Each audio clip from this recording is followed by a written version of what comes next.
Here's who I would ask to play D&D with me from Critical Role. Now you might be thinking that the obvious choice for Dungeon Master is Matt Mercer, but if there's anything we've learned from Campaign 4, it's that he is so excited to play D&D with his friends, so instead I think I'd ask Aabria Iyengar to be the Dungeon Master. She's absolutely fantastic, and I love how she can take a cute little animal season like Burrow's End and make it absolutely disgusting like the inside of a bear map. She's got the stuff, and I want it at this table. Next up, I'm asking Aabria Iyengar to play at the table. They have a certain brand of chaotic and fun that they bring to, well, it seems like life, and I'm absolutely here for it. In fact, I'd love that when we decide we need a break week from D&D because, I don't know, maybe someone decided they couldn't make it to the session, for Erica to run a game of Honey Heist. I think they'd make the absolute perfect game master for that game. After Erica, I think I'd ask Matt Mercer to play. Like I mentioned earlier, he's relishing the fact that instead of being the dungeon master for his friends, he's finally getting to play side by side with his friends. I wouldn't sit by him though, because I would never beat the just looks like Matt Mercer allegations that I'm currently not beating right now according to my reels and TikToks.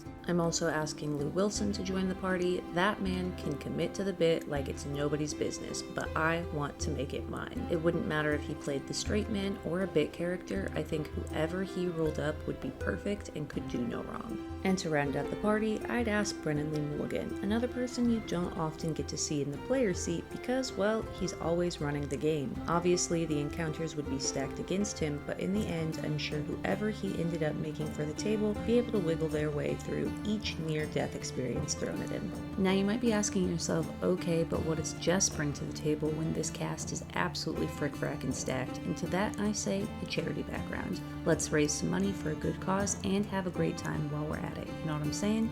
Anyway, there's plenty more people I'd ask to play D&D with me from Critical Role, but from the guests and the main cast, these are the fine folks that are my top picks.